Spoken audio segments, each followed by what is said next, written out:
Stand-Up Comedy, your host and MC, presents Comedy Appetizers, a podcast where you will find short comedy sets, stories, and funny bits from the famous and not so famous. Here is your host and MC, Scott Edwards. Hi, and welcome back to the show, man. We have some fun stuff for you today. A guy you've heard several times on my podcast. In fact, he's a regular, and the reason we put together the Magic Hat podcast, if you get a chance, go check it out. It's on all the platforms, the Magic Hat podcast. We can hear all about magicians talking about performing, and he has his own communications expertise shared through a podcast called How to Talk to Humans. That's right, ladies and gentlemen, back with us is the one and only Larry Wilson. Oh, thank you. Please sit down. Larry, so good to have you here. You know, we've talked before about this in long version. I wanted to kind of give the audience the short, upbeat version of it. You're a world-class magician. You've been chosen Magician of the Year. You've performed on television, on stage, in huge concerts, opening up for people like Sammy Davis Jr. and other huge names. But when it comes to your show, you make it so fun. You're a comic magician. We can all name some straight magicians. You make it fun, and you did it through Famous Magician School, which I think is just such a great premise.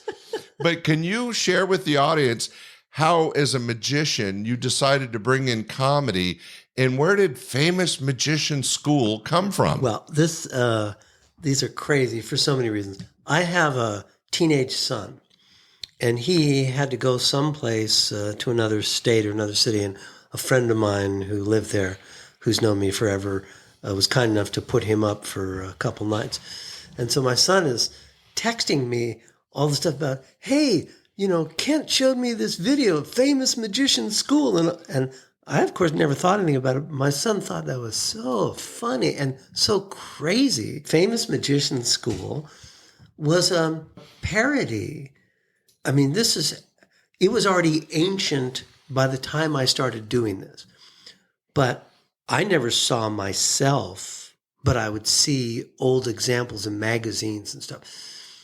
There was some like famous writers' school that I think, I'm just guessing now, but I think it was like after World War II, GIs coming home and on the GI Bill and stuff. So in the 50s, yeah. I think in the 50s, where they got like people who were recognized and famous authors formed some kind of, I don't know if it was a correspondence school. I think it was.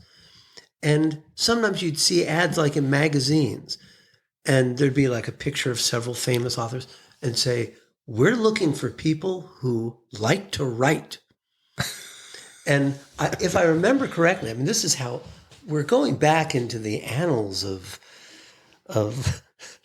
antediluvian times, where I can only barely remember, but I think you would, if you signed up for a famous writer school, they would send you in the mail lessons and you would write stuff, and then they would critique it and send it back to you or something like that. Right? No, I actually think I saw it, and there was even ads on the back of comic books and stuff. Yeah, it was and they weren't really expensive, but if they felt like you get a few million people sending them $5 each, they're going to be doing pretty good. What I loved about it was the way you introduced it. Now, I know you can do this on cue because you have it down.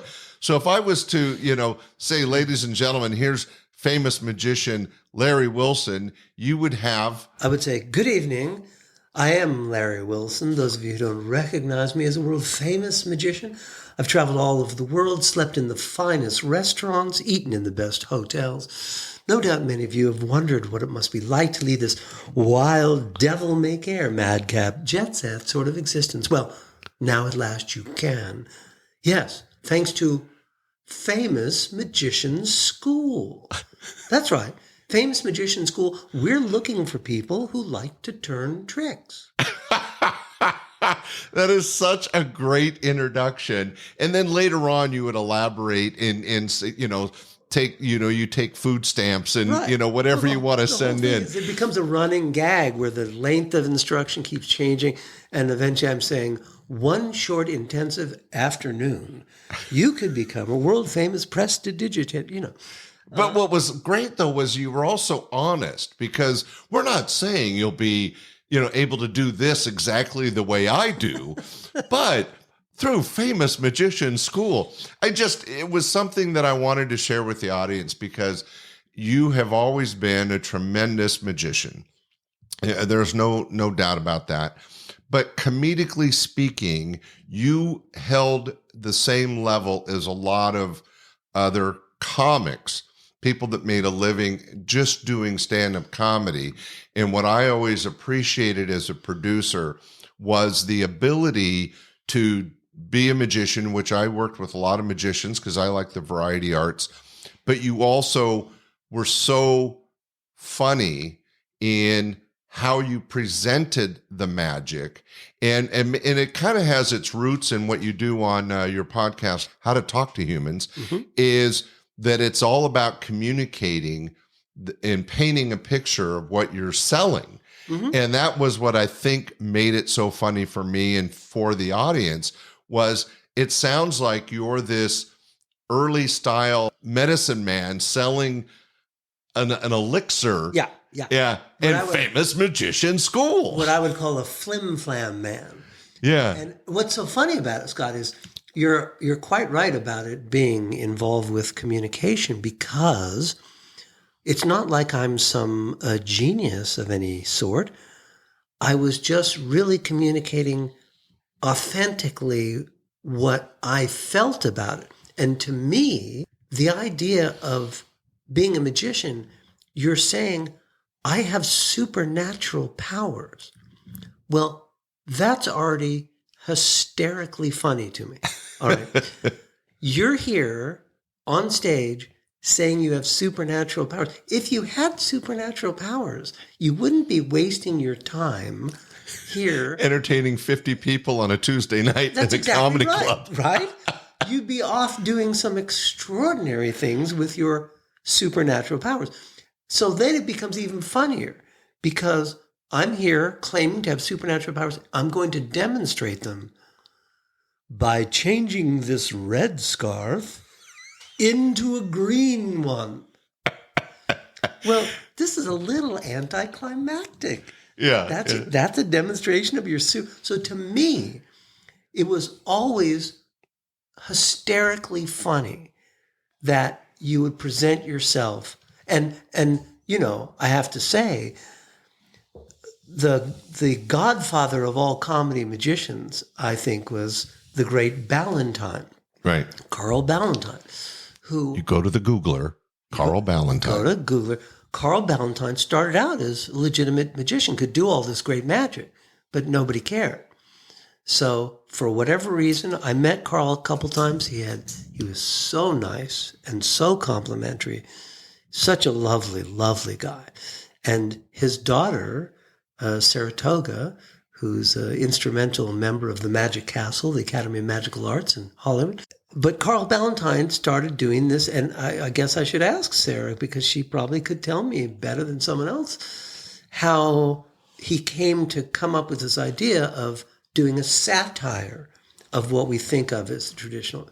Yeah, and I think that's what took him to fame, was that when he was doing early TV shows and stuff, that they would introduce him kind of like you introduce yourself, as this famous magician. Right. And then he was actually performing the tricks, but he was doing it like it was an accident, and he would be as surprised as the audience when something worked. And of course, he had a sign that said, "The Great Valentine," and his hyperbolic manner, as I'm saying this to you, it's pretty clear that this is where my performance comes from, is I'm emulating that hyperbolic manner of speech and behavior of the Great Valentine. When you just said that about I just remember this thing where he puts on a blindfold and he's always narrating, "I'll put on this blindfold now. I cannot see," and then he lays out across his outstretched arm a deck of cards, and he's describing this incredible thing he's going to do. And he interrupts himself, says, "This is so great, I got to see it myself," and rips off the blindfold, So he's got a hat, and he's showing you it's empty. And he sets it on this table. He says, "I'm going to reach into this hat and pull out a live rabbit." And then you see him lean over the hat and say, "Get ready, buddy, I'm coming down." It was that over-the-top presentation. Yeah, that's so funny. Well, I just wanted to share with the audience that when you get a chance to see Larry Wilson live, and he's still performing all over the country, if you get a chance, go to the podcast, The Magic Hat. You'll hear a lot of his story. Or if you're interested in how he communicates with the audience on such a succinct and successful way, he has his own podcast, How to Talk to Humans. Larry, we didn't have a lot of time, but I'm glad that we got to get this out.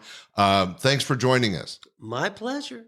Ladies and gentlemen, stay tuned. Next week, we'll have another great show. Bye. Thanks for listening to this week's episode of Comedy Appetizers.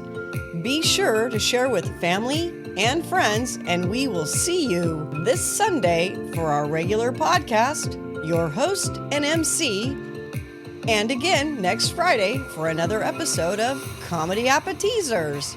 Bye!